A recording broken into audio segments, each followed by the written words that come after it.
Yeah, doing it weekly Aha, seems to be the prime spot. That's what I was doing. That's what I, know. But I was like maximizing. Yeah, exactly. And that's what I was doing, but it was sort of stagnant. It wasn't. I was like, well, maybe people don't want to pay me every week to do a speech. You know what I mean? Maybe people don't want to give you money. They don't want to. No, that's true. Maybe people don't want to do that. I think that a lot. Whenever the numbers go down, I'm like, maybe people are just tired of my deal. Doing it a long time. I don't blame them. We need a new deal, Tom, and integrate a chicken in every I like pot. that. A chicken in every pot. And then the dumplings could be like the next tier. Pot for every chicken. The libertarian spin. Yeah. So I'll probably talk about it at the end of the show, but if anybody's out there and wants to support me, they can. Y'all hear Gary Johnson's running for Senate, New Mexico? No. I thought he just, honestly, like after the election, I thought he just kind of fell off the radar for me. No, I know. You think that because he wasn't making news every day anymore because the election was over, but he wasn't stopping. He wasn't stopping. He was enjoying his liberties. That's right. He was tyranning his liberties all over the country. I don't know if that's a Hey, proper... do we need to reorder these stories, Thomas? Nope. Oh, yep. You're right.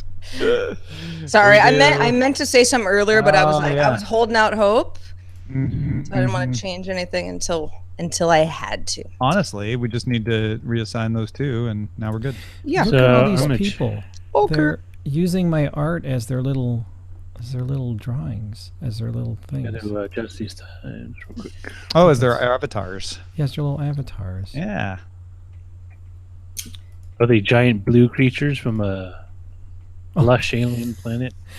Enter the chill zone. Okay. Oh, Len wants to be my friend. Hey. Be careful. Well, I don't know about that. Yeah, have caution, Tom. Look at that. You let Len in, and you get all this great art. There. Now I have a friend. I have a friend on Discord. Message me, friend. Oh, okay. I will.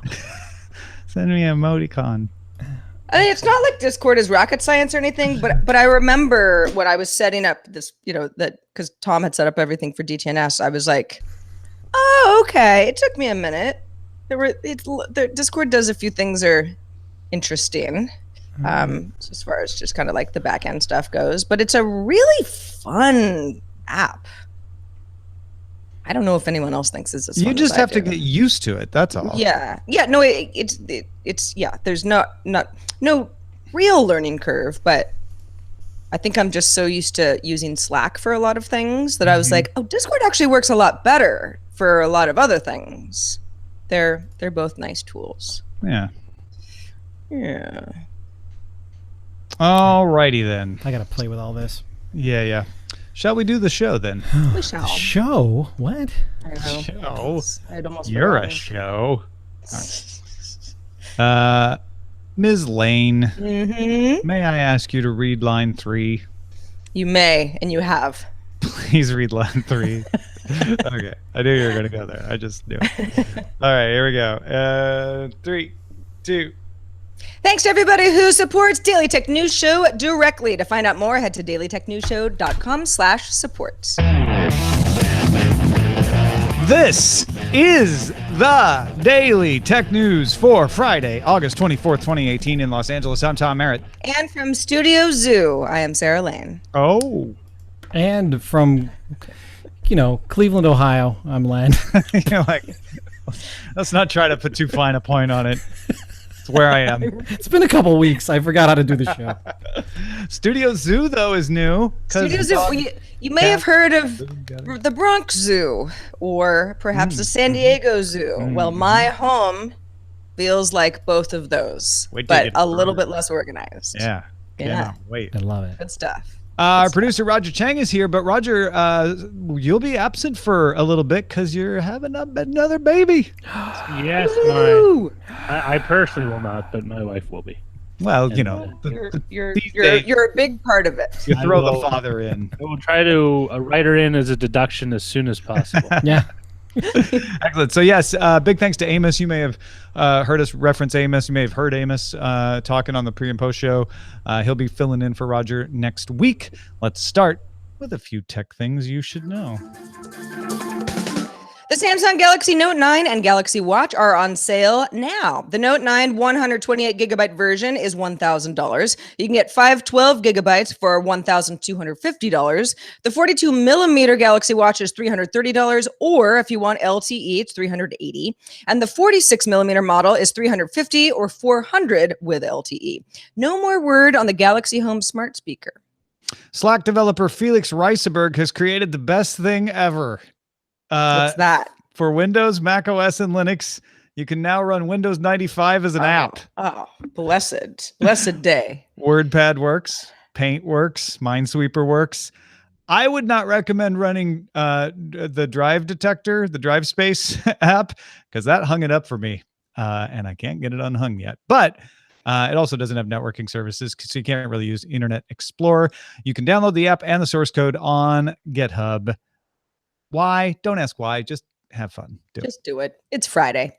The World Bank has priced the world's first public bond that is managed entirely using blockchain. It's a test to see how blockchain might improve bond sales practices. Commonwealth Bank of Australia is the sole manager of the 2-year bond.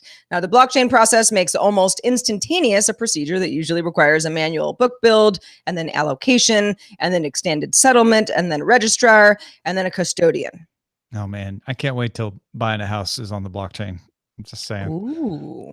Who will do it first? It's probably already being done somewhere. I bet somebody's doing it somewhere. Yeah. You're right.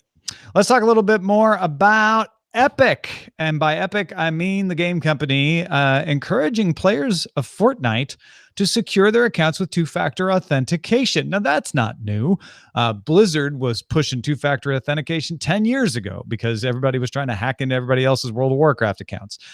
So two-factor authentication is very mature. Using it on popular games like Fortnite, not a big surprise. But Epic is encouraging you to turn on 2FA by giving you the boogie-down character emote for free. The boogie-down emote makes your character boogie down. I have to say, this is a really genius way to make people be more secure, because a company can tell you all day and, give you little pop-up warnings and, remind you, and, Google and Facebook do this to me all the time. I have 2FA turned on anywhere I can. But for everyone else who is like, it's the incentive of getting something cool in reaction to doing what you should do for the sake of, for your own sake, but also the company's sake, is really genius. It's the carrot. It is. Carrot cur. No, I withdraw that one. It's the carrot, not the stick, right? Like that's the whole point here. Granted, Fortnite has an advantage where they have things like emotes that are in game, very popular, that they can do that will motivate people. I'm not sure how this works in like enterprise software per se, but maybe, I mean, Slack has emojis. Maybe there's a custom emoji they could give you or something. I mean, you can create your own. I know that, but the idea of getting people to be more secure by giving them something they want seems like something you could apply in a lot of places, maybe. It's sort of like training a dog to sit. Everything. I will give you a treat if you do this thing right. It is, though. You're not wrong. It kind of is. It's like, hey, you want a boogie down emote? You can see I've got lots of dog metaphors these days. Oh, I'll keep them coming. 2FA. 2FA. No, 2FA. 2FA. Good boy. Good boy. BuzzFeed News obtained an email from Facebook head of cybersecurity policy, Nathaniel Gleicher, scheduling a discussion with Google, Microsoft, Snapchat, and other companies to be held at Twitter headquarters Friday. What is it about? Well, the meeting is described as the next step in discussing information operations and election protection, especially considering that this is an election year. Yeah, okay. This is causing a bigger stir than I would expect, but probably just because it has the word election in it, and everybody seems to freak out when you bring up anything that has like, what? Elections? Stolen? Not stolen? You're wrong. No, you're wrong. That's the way that conversation usually goes.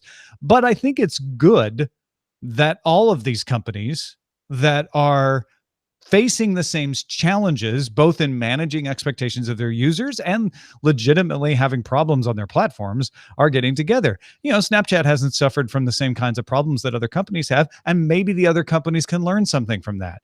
And maybe Snapchat just hasn't suffered from it yet, and maybe this can help them prevent it from happening because they can learn from other companies. I think this is a very good thing. I think it's a very good thing too. I think, yes, the fact that election is in there has people going like, oh, this is a big deal. But also it's sort of head of all these companies, Mark Zuckerberg and Jack Dorsey at secret meeting at Twitter headquarters. What could they be discussing, changing their platforms? Well, the two companies, and obviously there are others involved, Google and Snapchat, among others. But if you just think of Facebook and Twitter as examples of two companies that all we hear about is the riots from users who feel that the platforms are contributing to the fall of society. And I'm sure that a lot of that is part of the discussions, but it's not necessarily as big a deal. Like Twitter isn't going to change tomorrow, probably based on these meetings, but it does provide a window into the fact that these companies are working together and notice similar problems on social platforms. Yeah, I feel it's interesting that Facebook called the meeting at Twitter's headquarters, right? It's very much like the meeting of the 5 networks. We will find neutral ground. Right, I will call the meeting, but we will hold it at my friend Jack's place so that everyone feels comfortable. Because, these are competitors. All of these companies want to steal something from each other, whether it's ad dollars or users or eyeballs or whatever. So it is a big deal for them to try to negotiate a way to cooperate. And I think that's huge. Well, folks, Apple has dozens of shows. If you haven't heard, Oprah, Spielberg. Where do I watch these shows, Tom? You can't watch great. That's the fun part. We have no idea what they're doing with all of this. Jennifer Aniston, Reese Witherspoon, they're making shows. Somebody will be able to watch them someday, I want to assume. Ars Technica has confirmed that among them are TV series based on Isaac Asimov's Foundation series. Huge, fundamental science fiction series that informed everything from Star Trek Beyond, not Star Trek Beyond the movie, but informed a lot of science fiction, both television and written. It is a novel that spans generations. It's about Harry Seldon, who works for a foundation that can kind of predict the future and tries to preserve the rights of people in the face of the declining galactic empire. It's about sociology. It's about science. It's something that if you haven't read and you do like science fiction, you probably ought to read just for science fiction literacy. Anyway, it's turned into a TV show at Apple. David Goyer, screenwriter for The Dark Knight and Batman Begins, and Josh Friedman, creator of the TV series Terminator: The Sarah Connor Chronicles, will be the showrunners. So they've got a nice resume. They'll also be executive producers. Isaac Asimov's daughter, Robin, will also be an executive producer. And the series will be produced for Apple by Skydance. Skydance, the folks who did Altered Carbon for Netflix, if you're familiar with that. They also do the John Krasinski series on Amazon, the Jack Reacher series on Amazon. So more big names, Sarah, making big shows. No one's ever successfully been able to bring an Isaac Asimov Foundation series to air or movie. So sure. I mean, it sounds like Skydance is doing all the work, right? And that's true of all of these. That's a really good point. Like, it's not like Apple is producing any of this stuff. They're basically paying production companies to make shows for them. Yes, which is the Hollywood model. Even though, sure, it's changing in some ways. That's how most of this works. Yeah. At the same time, okay, Jack Ryan. Thank you. Sorry, Jack Ryan, not Jack Reacher. Okay, thank you, Nth Mike. Oh, Jack Ryan, not to be confused with Jake Ryan. That's a whole different person. Yeah, but some of you will get that if you're old enough.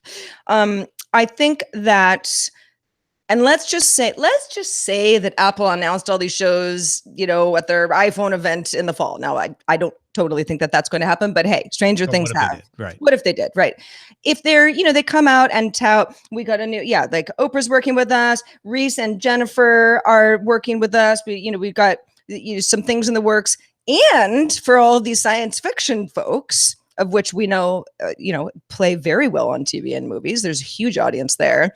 I feel like this is a great way to round out content for anyone who's like, I don't know about that fluffy stuff. It's not even the first science fiction show they've acquired. They've got a Ronald D. Moore deal too. And I know I'm forgetting another one. They have just got a huge, huge pile of stuff. And it's going to be really interesting when they finally come out and say, and now you can actually watch it. Right. And in this category, we've got 3 shows rather than just the one. Yeah, I'm eagerly awaiting something. Anything, Apple. Sooner the better. The Next Web reports that Michael Trauzy from Sorbonne University in France and Roman V. Yampolsky from the University of Louisville in the US are researching the merits of artificial stupidity. Now, the idea behind this is that artificial general intelligence, which is the smartest kind of AI that we have at this point, doesn't actually have computational and cognitive limits the way all humans do in some form. So from the white paper from these researchers, it says, we say that an AI is made artificially stupid on a task when some limitations are deliberately introduced to match a human's ability to do that task. An artificial general intelligence, or AGI, can be made safer by limiting its computing power and memory, or by introducing artificial stupidity on certain tasks. And to test this, the researchers, among other things, are coding in 14 human biases. That would be like the bandwagon effect. We've all heard that. Or confirmation bias, or authority bias, or the spotlight effect, and so on. Yeah, so this is a hard one to wrap your head about. Artificial general intelligence is the idea that the AI can think on its own. It doesn't need to be trained much. It doesn't need to be given a set of data. It can just generally think. Which is something that isn't quite ready for prime time. This is not what the Go playing bot does. This is not what Watson does. But the fear is once we get artificial general intelligence working really well, it will be a danger. This is what Elon Musk and Stephen Hawking warned about, because it could become a super intelligence, which we then couldn't stop because we wouldn't be smart enough. That's the fear. A lot of people think the fear is overblown, but these researchers are saying, well, just in case, maybe we should put in some brakes. And they're calling it artificially stupid because all the biases that we're trying to correct for on Facebook and Twitter, they're like, we'll just give them those and that'll keep them from being too smart. Will it though? I mean, I don't know. This is a fascinating story. And I was trying to think of an example before the show of, okay, well, if someone says robot's going to take my job on the assembly line, what would be a situation where the robot would be like, I know what's better than this, because these humans didn't actually make this assembly line correctly, and kind of muck the whole thing up.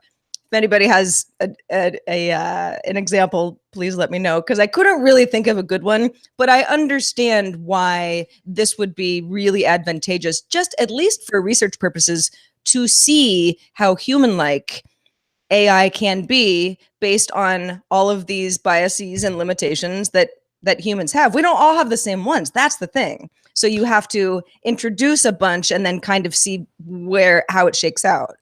Yeah, I mean, these artificial general intelligences won't be working on the assembly line, right? They'll be running somewhere as a consultation device, that one would think. And if I'm reading the white paper right, the way they're thinking these biases will help is, for instance, the bandwagon effect. That's the effect that says, well, everybody else thinks this is awesome, so I'm going to think it's awesome too, whether it's awesome or not.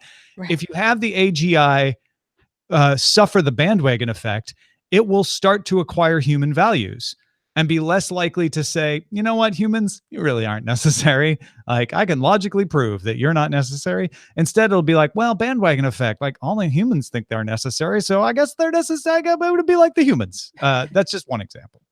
I love it. It's a wonderful world we live in. Bring on the stupid AI. Stupid AI and flying cars. Ooh. Volkswagen, Uber, Kitty Hot, and Geely are among the companies that are right now developing flying cars. Like, the tech is actually feasible. It's actually being built. The bigger challenge now is less about the technology and more about safety. Like, how do we make it so that people don't kill each other with flying cars? How do we make it so that we don't run into airplanes? What kind of government regulation do we need? That's going to be the big barrier now. as they perfect the actual technology behind it. And Japan is trying to get ahead of that. The Trade Ministry is gathering 21 companies together in Tokyo on August 29th to create a flying car roadmap for Japan's government. Or maybe a flight plan would be a better thing than a roadmap. So it's flying cars. Whatever it is, the idea is to provide safety standards and infrastructure ahead of other countries to make Japan appealing as the place to launch your flying cars. One of the reasons for that is the Japanese automakers are a little bit behind Uber and Geely and Kitty Hawk in making these. And so Japan thinks, well, if our domestic companies need to catch up, what if we become the place where everybody wants to start? So they've invited Uber, Airbus, Boeing, NEC, a Toyota-backed company called Cartivator, and some airlines like ANA and Japan Airlines, as well as Yamato Holdings, which is just a big conglomerate in Japan. Those are among the companies in this initial group. You know, I had a funny thought about, because my question is always immediately like, yeah, how do you stay in your lane, right, when you're in the air? If there are enough cars where there's a real hazard of running into another or veering off course.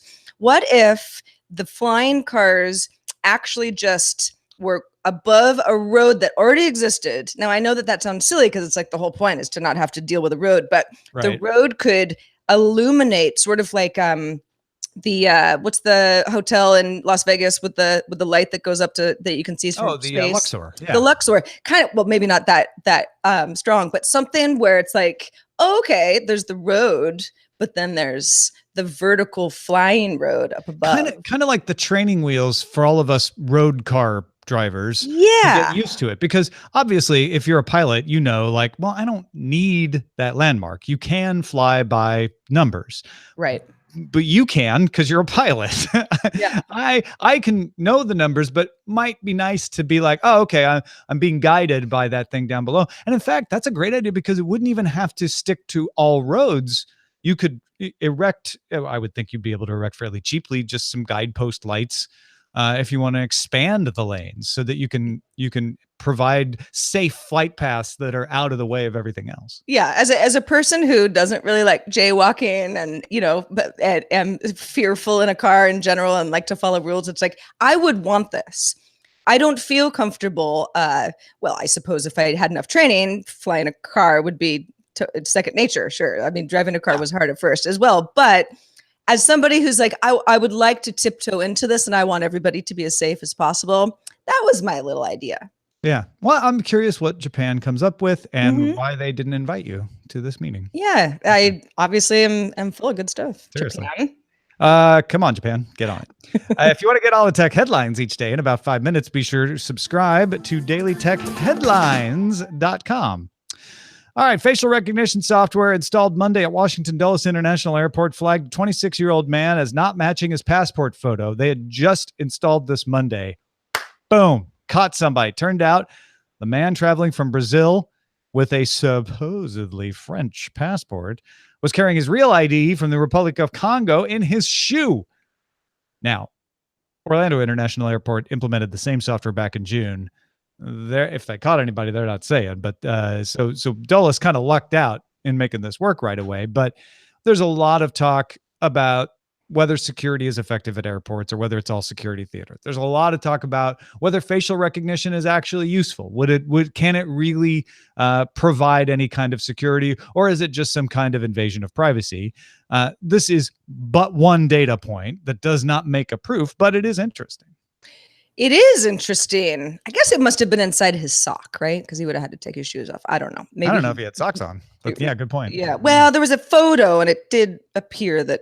But yeah, I don't know. Maybe he had TSA pre. But no, not if he's French, he wouldn't have had TSA pre. So. Oh yeah, that's true. Okay. Yeah, it must have been in a sock. You're absolutely right. And then, we have talked quite a bit, especially lately, about how facial recognition.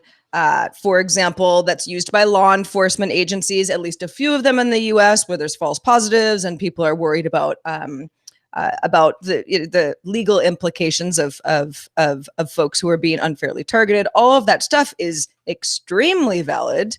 And so this sort of story is sort of like, all right, well, I guess if the facial recognition software had not been installed, there's a much greater chance that the passport would have he may have gone through. We don't really know. Yeah. But we do know that he was caught this way. Tom and I were having an interesting discussion this morning because I was like, well, okay, but I mean, if I try to walk through TSA with an unregistered gun, I mean, I will probably be caught. So it's not as because I had said, is this the first time they've actually caught someone being for a criminal violation at TSA? And you're like, what about guns? I'm like, oh, you're right. Okay, people get caught bringing guns through TSA. But my argument back to you was, but they're not necessarily intending to commit a crime. Most of those people forgot the gun was packed or didn't realize, or, they didn't have intent to harm. My gun's in my...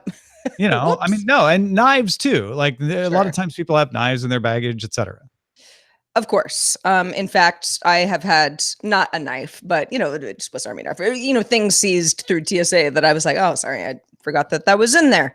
But if I was intending to commit a crime, then yes, something like facial recognition software, which, as you mentioned, Tom, you can't have an illegal passport. That's not okay. So that in itself is a crime, even if this man, who I do not know, was intending to commit a crime after getting in the U.S. or not. Yeah. And then, of course, you brought up drugs, and I'm like, oh, yeah, no. Airport security catches drug smugglers a lot over the years. So it certainly isn't the first time that they've caught a criminal.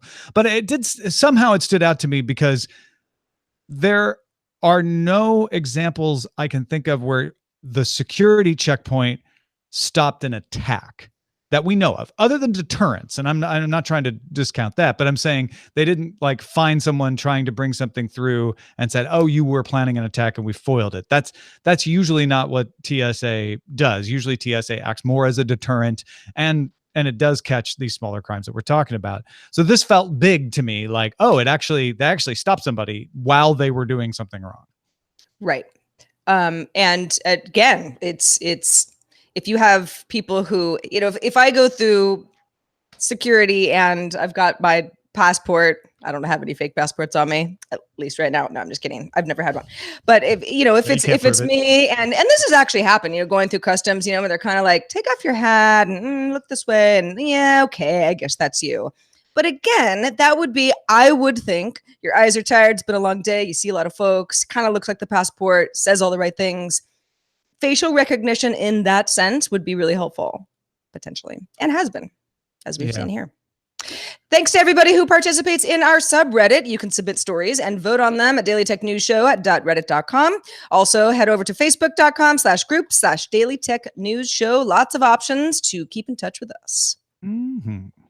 Let's talk about vertical farms. Eric, aka eBarch in our IRC, as you may know him, is reporting in from his vertical farm job. Hey DTNS crew, this is Eric Barch, or as you may know me better in IRC, eBarch. And I really enjoyed your conversation on ag tech and Chipotle, and just felt I had to chime in as I actually work for a vertical farming startup in Pittsburgh. Now, if you're not familiar with vertical farming, kind of as its name implies, we stack the produce vertically inside a building versus the traditional farming where you'd have a big giant open field.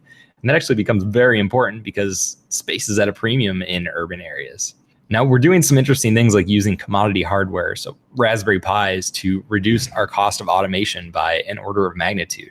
And because all the food is grown indoors, we have a lot more control over the variables. So everything from temperature to humidity to CO2. And it also allows us to drastically reduce the use of pesticides that you would have to use in a traditional farm. Now, some people might think that we're in direct competition to traditional farms, but traditional farms still have quite the edge in terms of volume. The thing that makes us unique, because we're growing indoors, we can grow things that the traditional farms wouldn't be able to depending on the time of season. So things like tomatoes, we probably wouldn't grow that in the middle of summer, but in the winter, it'd be a great opportunity for us. Anyway, I just want to mention a few things because I think there's a lot of cool stuff happening in the space. And as always, keep up the good work, and I'll be around to watch. This is eBarch signing off. We have the best audience ever. We really do. Oh my gosh. eBarch, Give me good tasting tomatoes in the winter. I beg of you. Well, and I love that it's in Pittsburgh, right? Not where most people, maybe people in Pittsburgh would think this, I don't know. But most people wouldn't guess Pittsburgh. They'd probably pick Iowa or something, even though it's like, well, no, a vertical farm could be anywhere, right? It could be in downtown Manhattan if you wanted it to be, I think. Well, and good stuff like less pesticide use is something that I just wouldn't have thought of, but it makes perfect sense. Yeah. Vertical farms. All right. Thanks, eBarch. Thanks, eBarch. All right. What do we got in the mailbag, sir? Vince has some thoughts on Apple removing Facebook security app Onavo, which we talked about yesterday from Apple's App Store. Vince says, Apple says Facebook was gathering data about installed apps. Facebook says they aggregate the data so it's not personal, so it's not violating the rules. Maybe I misunderstood the points that were made in the show, but if this was just web traffic, then all VPNs would be in trouble. While iOS won't just hand over a list of installed apps, I have a suspicion that Onavo was using the ability to ask if specific apps were installed. So Facebook could be checking which of their apps and key competitors' apps are installed. As Facebook moves into other markets, online dating, for example, Apple may have finally noticed what they were up to as the list of apps they asked about passed some threshold. No, it's a good point, Vince, and I, deserve the correction for stating it wrong and talking about web traffic. My point was that they had to be doing something more than just logging web traffic or a browser. I use browsers, but VPNs would be another one. They were, and I didn't make this clear on yesterday's show, analyzing the traffic that went through their VPN to see what apps were being used. They weren't doing anything special. They were just logging it. So they were logging more than just what they needed to operate the VPN. And I think that's where Facebook and Apple were having the disconnect, because Facebook's like, hey, we're just logging it and keeping track. It's not associated with anyone's ID. And Apple's like, yeah, but you don't need to log it in order to provide the service. All you need to do is pass the data along. And sure, you keep logs as a matter of record, but you were actually collecting them and collating them and making stats out of them, and that's not okay. So thank you, Vince, for giving us a chance to clarify that further. Absolutely. Also, thanks to Len Peralta, who's been drawing up a storm this entire show very quietly, I might add. Len, where are we? I'm always quiet, Sarah. I know. Yes, facial recognition. How do you beat facial recognition? Well, if you're a green guy who has Marilyn Manson hair, well, all you got to do is put up a little face in front of your face, and then people won't ever think that you are evil and bad. No one in the TSA line will think twice about you holding about those green hands of yours. Right. Yeah. No one. Yeah, it's exactly. Sir, are you holding a mask in front of your face? No. No, I'm not. And I don't have green skin, so just ignore me. Sir, we didn't say anything about green skin. Do you have green skin? I'll be right back. Hold that thought. Hold on. You don't need to take your laptop out of your bag. So this image is available at my online store right now at lenperaltastore.com. Plus, I just want a quick plug for my Patreon. This month, I switched over from per week to monthly and got hit pretty hard. So I'm looking for Patreons. If you're a Patreon, I'm looking to get 100 if I can. We'll see. I'm halfway there. So head on over to patreon.com/Len and give me some love. By the way, I'm also on Discord, and I'll figure that out too. And by love, he means $1 or more. More. Thanks to everybody who's helping get us to our monthly Patreon goal. Dave, and John are just 3 of the fine people who have put us within 8 folks of meeting our monthly goal. So if you thought at all about kicking in $1 or more for membership in the awesome DTNS audience, you can be right there with eBarch. Please head to patreon.com/DTNS right now. Our email address is feedback@dailytechnewsshow.com. We give you so many options to talk to us, so please keep them coming. It's so great to hear from everybody. We're also live Monday through Friday at 4:30 p.m. Eastern, 2030 UTC. Find out more. Tell a friend. dailytechnewsshow.com/live. Monday is our August roundtable with Jason Howell and Dale Chase, talking music with those fellas. Can't wait. We'll talk to you then. This show is part of the Frog Pants Network. Get more at frogpants.com. Diamond Club hopes you have enjoyed this program. Boo.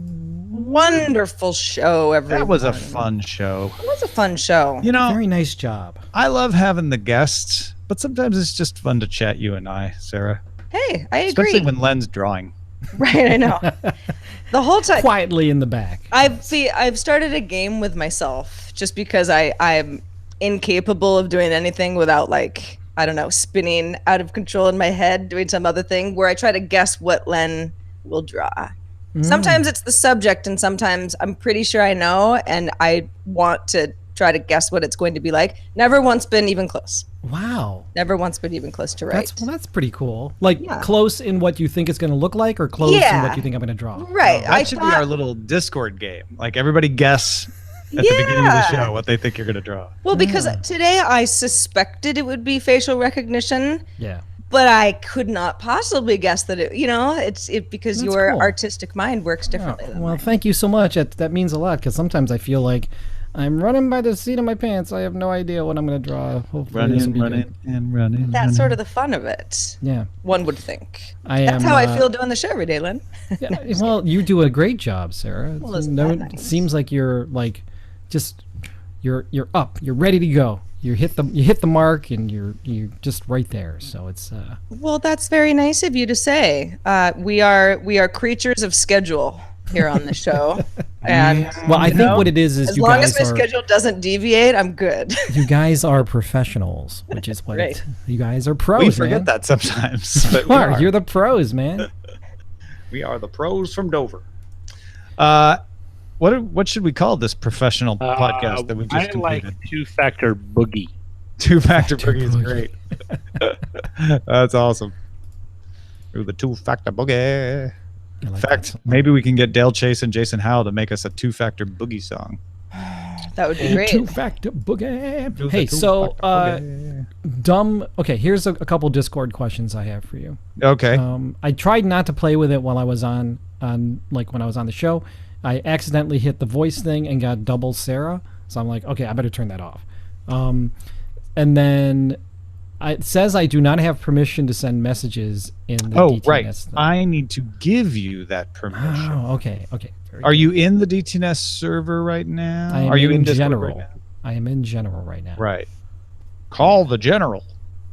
Call the So I need to general. find you somehow, and you can't send me a message. So Well, I can send you a private message, but not a message through this. Yes. no, I don't think that's how I can do it though. Double Sarah sounds too sweet. Sarah. I did Not get very double good Sarah. at all. Like I hit Sounds good like a day. dessert. I pressed Good Day Internet, and suddenly I heard Sarah twice, and I'm like, oh, I better turn that off. So I understand what voice does. And then is there a Discord iPad app? Ooh, that I don't know. Yeah, I mean, I don't know You whether could it's run it. iPad. Yeah, you I can mean, run the there's an iPhone iOS app. app. Yeah. I don't know if it's like specially redesigned for the iPad. Well, Okay. let's look. Because I'll download it on there, and maybe because I have so much on my desktop, I'll You're run just Len, Discord to the right? side. I'm Len number 8496. Well, yeah, but I'm just looking on the sidebar. It just shows, and you're in DTNS. I'm in general. DTNS General. All right. Yeah. Let me see. Oh, Oh, someone there just we go. Thank you, Aurora Lee. Laura Lee did exactly what I was about to do. That Thank made you, you show Aurora. up. That makes it easy. All right. it still says I do not have permission. Oh, there it is. There we go. I've just given you permission to speak. Thank you so much. I am speaking. I have gotten my voice. So, is it redundant for me to be in the chat room and Discord, or is it? No, most people are in both. Okay. Because the chat room is open season. Anybody can show up there. So a lot of people still like to hang out in there and just have the wild chat. Whereas the Discord is actually more, it's busier when we're off the air. So when we're doing the private recording that only the Discord people can hear. And then throughout the day, if you just want to pop in and talk to people and say, Okay. "Hey, I got this new thing. Check it out." Okay, I have it. I am. You're on my desktop. I will keep this. Okay, one. Aurora Lee says there's a lot of chatting going on here during the show. You're not wrong, Aurora Lee, but there's way more going on in the IRC. There I is don't more look at happening in either. Discord than there was. That's true. I don't look at either, but I do like to check every once in a while. So I don't know if it was redundant, but I will figure this out. You know. Hey, do you still play Hearthstone? Yes. Yeah. So the IRC is like wild, Okay. and Discord's like ranked. Okay. All right. Gotcha. Interesting. Good. Nice analogy there, Tom. I Thank like you. that. And they have an iPad app. I would see this and see the chat rooms telling me that they have an Really? iPad app. Well, Yeah. I don't know why it was so hard for me to find that on Discord. I mean, I'd see the iOS downloads, but I couldn't. Well, it's find I'll just- check anything. it out. It's the same app. You just Yeah. install the iOS It's one. just a universal. You know, app. it's a universal app. It's funny because I didn't know what Discord was, but I knew my son was on it. So now when I see like his computer, I see what he's doing. So I'll have to find him and put him on there. Hey Roger, the post shows you are in it. Is it okay if I take it away from you you? can kick me out. I'm sorry. Okay, I figured. I just want to make sure. Let me get out of it. Yep, you should be in. I'm in. All right. Well, I'm gonna go play with this and see what I can find out. I wasn't able to put the title in earlier. What did we end up with? Two-factor boogie. Two-factor boogie. So good. You can boogie, oogie, oogie with two Do the all beach night boogie, long. yeah. Do the beach boogie, yeah. Do you Okay, remember what that? other boogie Boogie. songs we got? do you remember that song? Do No. the beach boogie? Oh my No. gosh, It sounds profound. it's so Do the beach bad. boogie, yeah. No, it's do the beach boogie, yeah. Do the beach boogie, yeah. Search beach boogie on YouTube, and you'll see like a middle-aged man with who I am assuming his kids dancing the beach boogie. It goes on forever, and it's the worst song, but it's definitely Oh, worth it. Tube Snake boogie, ZZ Top. Do the Ooh, there's Yeah, got to be yeah, something yeah. else. Boogie. Probably in the disco era, there are a lot of boogie songs that I just don't know. Boogie Wonderland. Yeah, that's the big one. Boogie Wonderland. Can't do it too well. Might get flagged. Just can't Yeah. boogie no more. See, you can I don't. There's Jungle Boogie.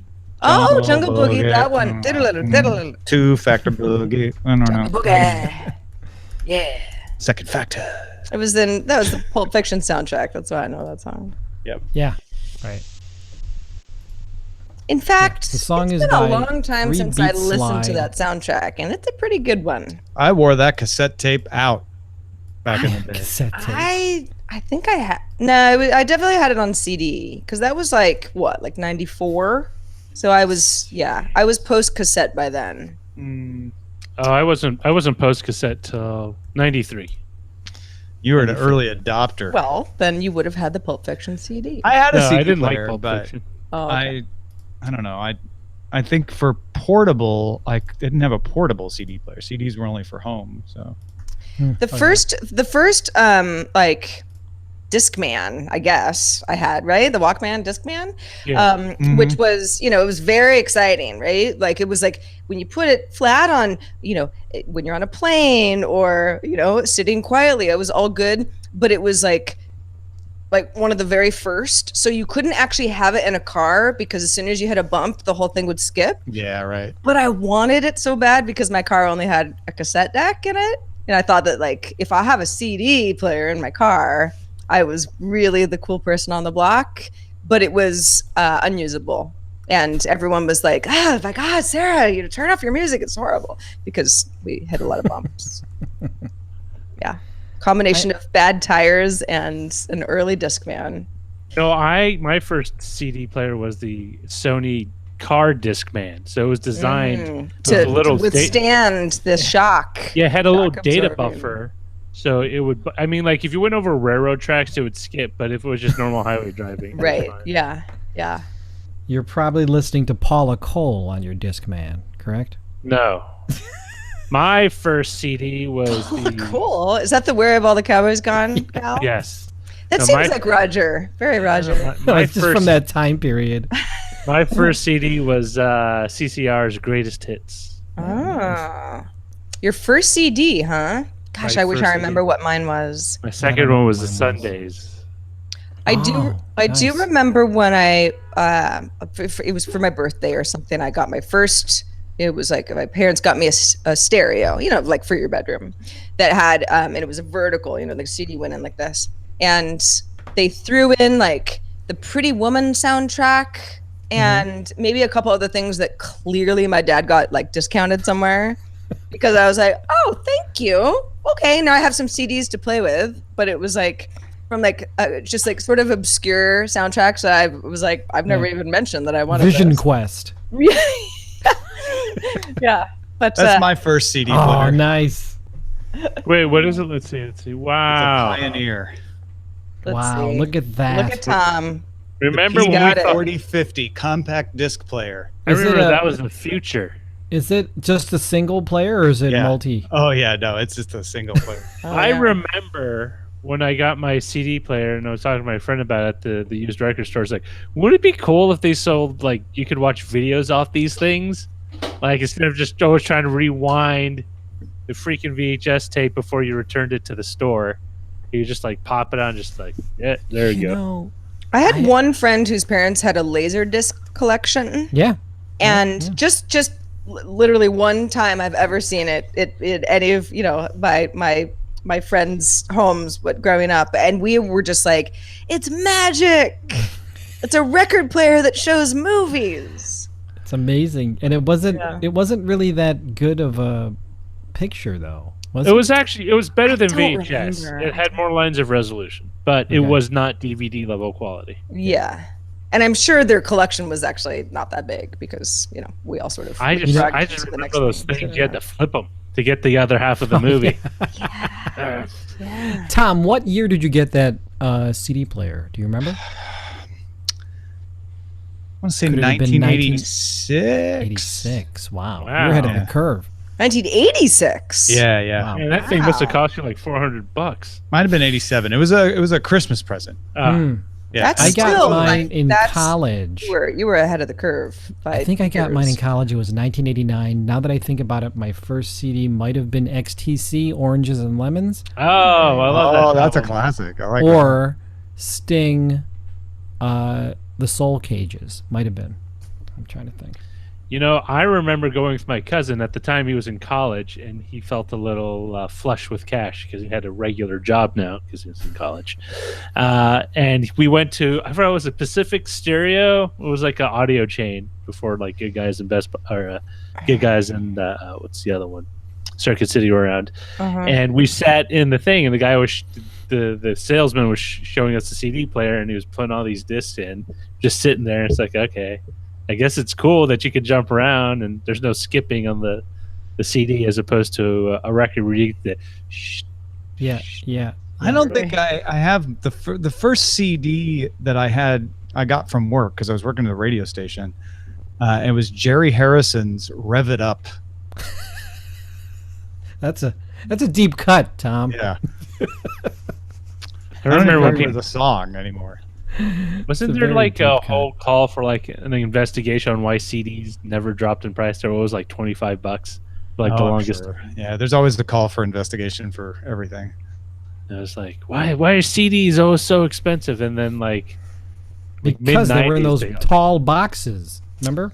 Yeah, but you know why they put them in those tall boxes is because all the shelves are designed for LPs, and they didn't Also, want to. because you don't price things based on how much they cost to make, you price things on how much you can get people to pay for them, and that's how much people were willing to pay for them. Well, I started subscribing, or I signed up with was it Columbia House or Yeah, whatever the Columbia one- Record and Tape Club. I'm gonna get this one, and they all had little holes punched in it or something. Yeah. For a penny. Yeah. Would anyone 13 like tapes their for a day penny. to be brightened by a dog? Absolutely. Sure. All right, I'll be right back. Oh, what actually- kind of a dog? I wouldn't mind an it as well. And Sawyer didn't stay down here. He left. He went upstairs. It's like, goodbye. This is not a dog and pony show, Tom. I'm out of And here. I'm not a dog. Well, I'm a dog, but I'm not a pony.